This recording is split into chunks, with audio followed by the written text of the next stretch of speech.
नंद कुमार तुलसी जी के भाई थे, शिव कुमार तुलसी। गुरु महाराज को प्रणाम करने के लिए गुरु निवास में गए शिव कुमार जी। नंद कुमार तुलसी रेलवे के बहुत बड़े ऑफिसर थे और गुरु महाराज संत सदगुरु महाराज के चरणों में बहुत उनकी अगाध निष्ठा थी। पंजाब के रहने वाले थे, लेकिन जमालपुर जो रेल फैक्ट्री है वहीं पर वे बहुत बड़े ऑफिसर थे। तो सदगुरु महाराज को प्रणाम करने के लिए उनके छोटे भाई शिव कुमार तुलसी जी आए। गुरु महाराज को प्रणाम कर एक ओर बैठ गए तो सदगुरु महाराज को बड़ा बुरा लगा। प्रणाम करने वाले को चाहिए कि अगल बगल में अगर कोई श्रेष्ठ पुरुष है तो उनको भी प्रणाम निवेदित कर देना चाहिए। यही व्यवहार है। We must be very behaviour. If we are not behavior, then so many obstacles will be coming in your life or in our life. बहुत सारी विघ्नों को से फिर जूझना पड़ेगा। सज्जनों, जब शिव कुमार तुलसी एक और बैठ गए तो गुरु महाराज संत सदगुरु महाराज उनसे पूछते हैं कि ये जो हमारे बगल में बैठे हैं मेरे नीचे, सदगुरु महाराज तो सिंहासन पर बैठे हुए थे, नंद कुमार तुलसी जी गुरु महाराज के चरण में बैठे हुए थे। और मैं समझता हूँ कि वे कितने बड़े बड़भागी थे कि सदगुरु महाराज के चरण में बैठने का सौभाग्य मिला। वे लोग बहुत बड़भागी थे। सज्जनों, तो उनके छोटे भाई से सदगुरु महाराज ने पूछा कि इनको पहचानते हैं क्या? बड़े भाई के लिए इनको पहचानते हैं?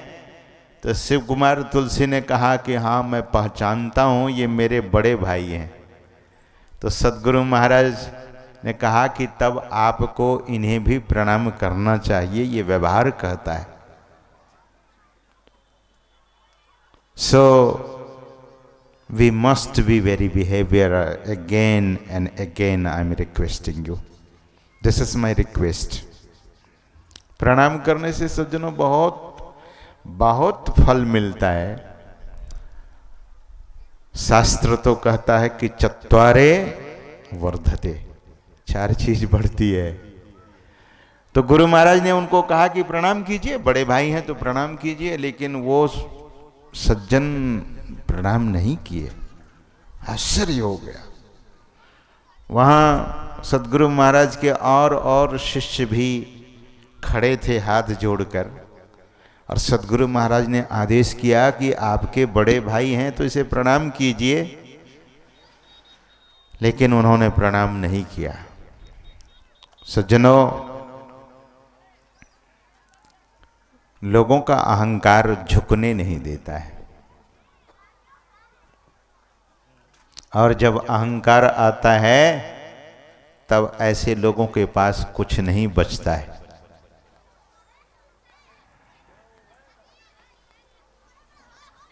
सदगुरु महाराज के वचन में आया है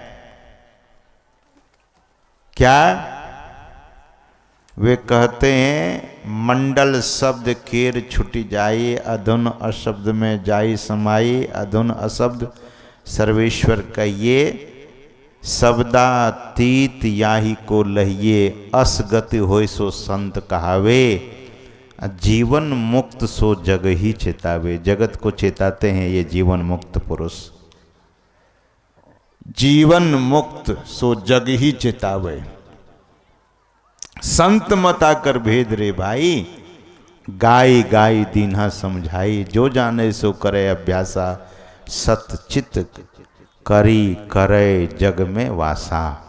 बिरति पंथ मह बढ़े सदाई, सत्संग सो करे प्रीत माई। तो हे बोध दृढ़ ज्ञान बताए, या सब संशय तब देई छोड़ाई। ताको मानो गुरु सो प्रीति, सेवो ताही संत की नीति। गुरु से कपट कछु नहीं राखो, उनके प्रेम अमीय को चाखो। श्री कुमार तुलसी जी के भाई सदगुरु महाराज के अमृत सानिध्य का लाभ लेकर और अमृत का पान कर रहे थे।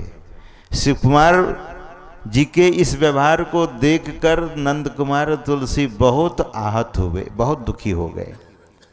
पार ब्रह्म परमात्मा आदेश कर रहे हैं लेकिन नहीं सुन रहा है ये। सज्जनों,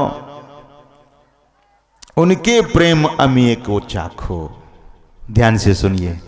अब जो मैं जिस बात को निवेदन करना चाह रहा हूं, सदगुरु महाराज की वाणी में है, मीठी बोल बोलियो उनसे, अहंकार से सब कुछ बिन से।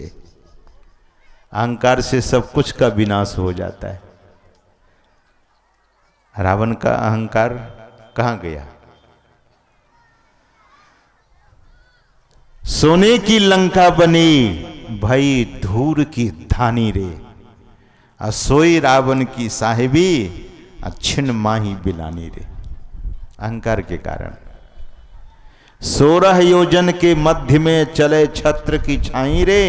असोई दुर्योधन मिली गए, माटी के माही रे। अहंकार के कारण। इसलिए मीठी बोल बोलियो उनसे, अहंकार से सब कुछ बिन से। सदगुरु महाराज ने कहा कि प्रणाम करिए, आपके बड़े भाई हैं। तो उसने प्रणाम नहीं किया। तब सदगुरु महाराज ने कहा, तब तो आप मेरे बराबर के हो गए, तो मुझसे हाथ मिलाइए। तो हाथ मिलाने के लिए तैयार हो गया वो। ऐसा मूर्ख आदमी। सज्जनों, गुरु की आज्ञा का साक्षात उसने उल्लंघन किया।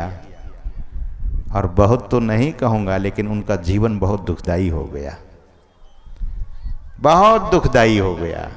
और बहुत जल्दी संसार से चल बसे।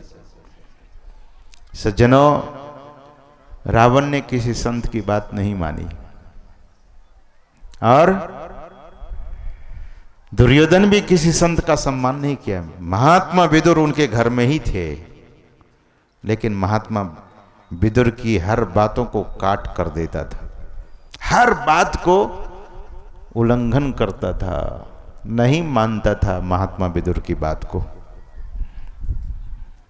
ये जो हम आप संत महापुरुषों की बात सुनते हैं, उनका उपदेश है और संदेश है। कभी कभी संत महात्मा लोग आदेश भी करते हैं, आदेश करते हैं। सुबह में सुन रहे थे ना, पूज्यपाद महर्षि दल बहादुर जी महाराज उसको बुलाने के लिए घर भेजे कि बुलाओ, एक नहीं 3 बार, लेकिन वे सुने नहीं, चले गए। जहां जाना था गए, और गए तो रास्ते में ही बदमाश ने मार डाला उसे। तो संत तो हमेशा उपकार करते हैं, संत कभी अपकार नहीं करते हैं। तो हम सबों को संतों की आज्ञा माननी चाहिए, बड़ा भला होगा। और सदगुरु महाराज ने तो कहा कि संतों की आज्ञा है ये में ही माथ धर छल छोड़ी कर। संतों की आज्ञा को माथ सर पर रखकर छल छोड़कर मानकर चल देना चाहिए। संतों की आज्ञा है ये में। सज्जनों, काकभूषणी पूर्व जन्म में ब्राह्मण थे, अपने गुरु से उत्तर प्रति उत्तर करने लगे। और जब उत्तर प्रति उत्तर करने लगे, तर्क पर कुतर्क करने लगे, तो उनको साप मिला। अरे तो कौवा की तरह टर टर करता है, जाओ कौवा हो जाओ।